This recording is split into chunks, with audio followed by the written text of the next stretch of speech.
The views and opinions of this program are those of the hosts, guests, and callers. There is substantial risk of loss in trading futures and options, which you should carefully consider prior to trading. Well, as we take a look at this week's weather outlook, we got a fairly sizable storm system is in the plains early in the week, maybe bringing some much-needed moisture to the Midwest. What about fall application timing? Are we starting to get cold enough temperatures and cold enough soil that we could make some of this happen? It's been an unusual fall, to say the least. Let's talk about all that and more. Joining us here for this week's weather update, always good to talk with Eric Snodgrass, who is now with Conduit. Eric, Good to catch up with you again this week, my friend, and congratulations on the new role with Conduit.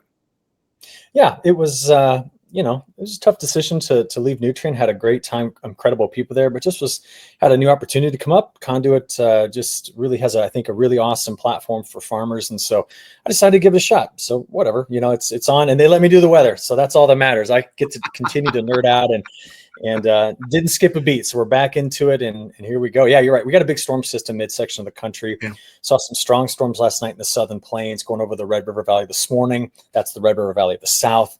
But that system's going to curl up quickly, and it's going to be interesting. It's not going east, it's going north.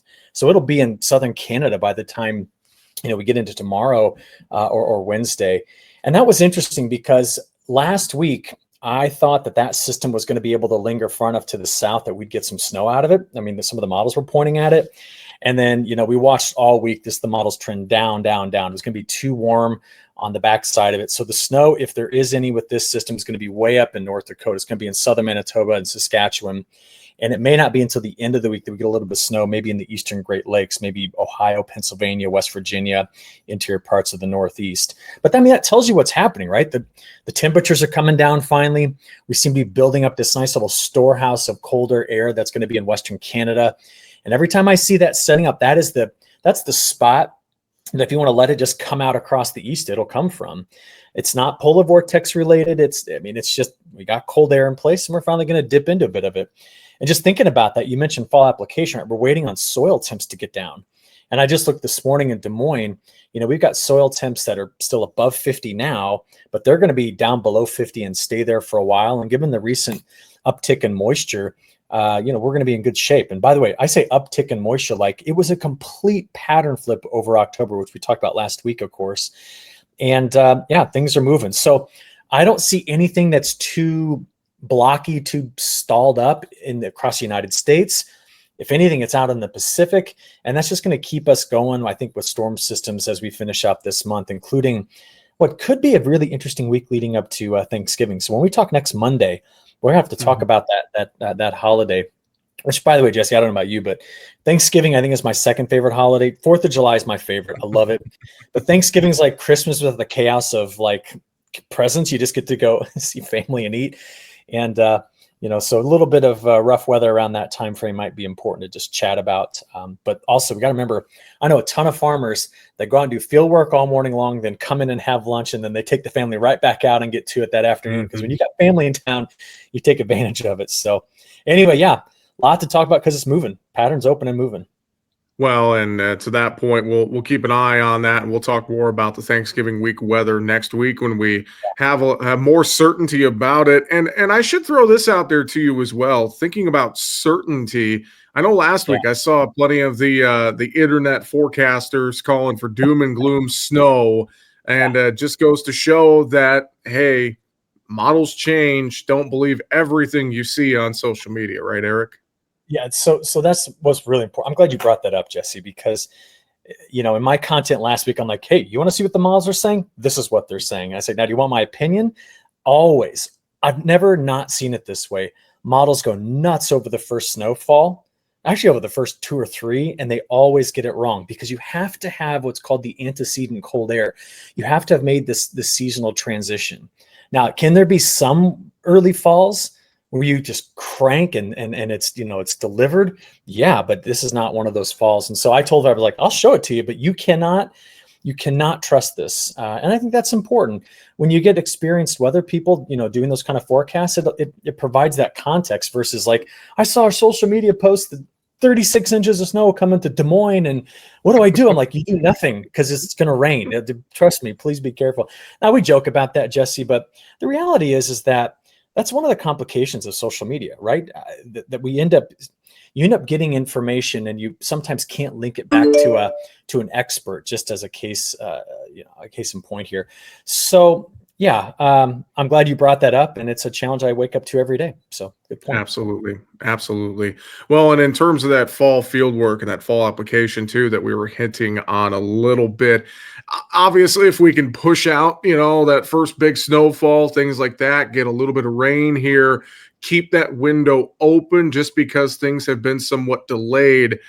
I think that's going to be very key to just make sure we get done everything we want to get done this fall, right? Yeah, especially, in the central and northern parts of the Corn Belt, what we do, that fall anhydrous application, it was too dry, too early, even though the harvest was fast. Then we got the moisture in, but the soils were too warm. You got to have those perfect conditions to get that to fold over nicely. And good news is, I think we're going to be dipping down into the right kind of soil temperatures to make that happen. It's just going to be fighting in between windows of precip at times. And certainly to start this week, we're wet across much of the Corn Belt going forward. So, but yeah, I'll be honest with you, going forward, just to come back to something here, I think once we make this turn toward, cool fall conditions and more winter-like stuff, that we could, unlike a year ago, get feeling those winter conditions early. And is it La Nina related? I'll be honest, I don't think it is, man. Every single day that I look at La Nina, what I see is a weaker and weaker and weaker signal. The real signal, if you ask me right now, is in the North Pacific. The colder water that showed up in the Gulf of Alaska is a part of this repositioning of a big Pacific high. Now, the Pacific high, we have a Bermuda high, we got the Pacific high, okay?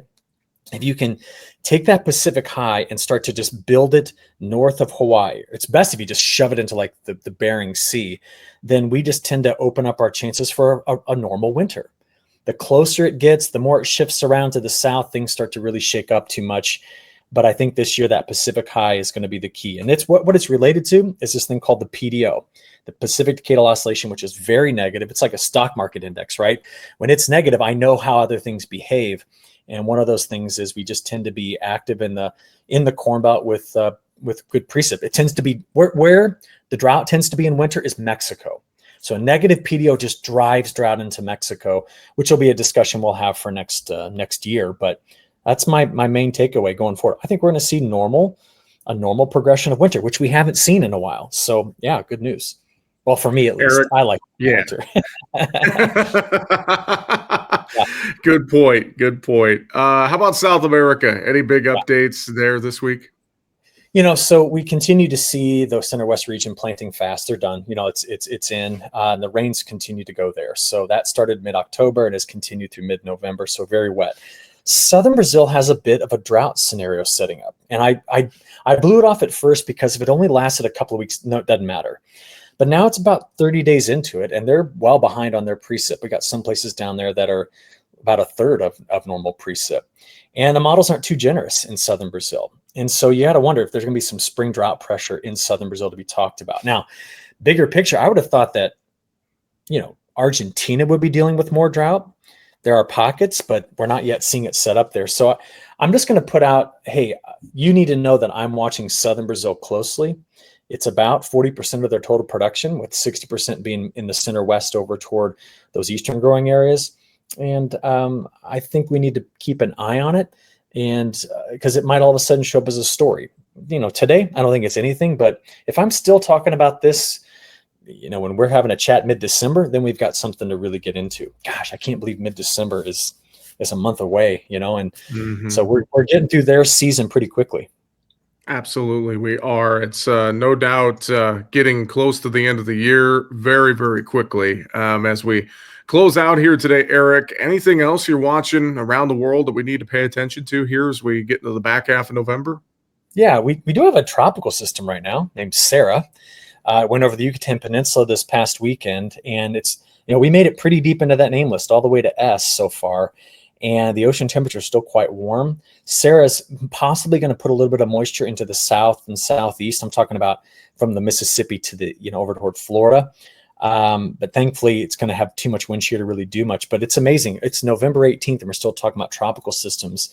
And it's just a reminder, we can still get tropical systems all the way into December. In fact, in 2005, the 2005 hurricane season finished in January. We had another system in January. So just a reminder that we got to keep an eye on those things. But once we get past Sarah, I think we'll have the atmosphere will have a very difficult time producing any more tropical systems of that kind of nature. So we'll watch it, though. Definitely. Well, folks can find more agweather.com, ag-wx.com. Eric Snodgrass with Conduit. Good to catch up with you again this week, and we'll talk to you next week. All right. Thanks, Jesse. Make sure to subscribe to the Market Talk YouTube channel. There, you can watch our latest interviews with the top market analysts in the country, find bonus content, and much more. Just go to youtube.com/markettalkag and hit the subscribe button, or you can search for Market Talk Ag on YouTube.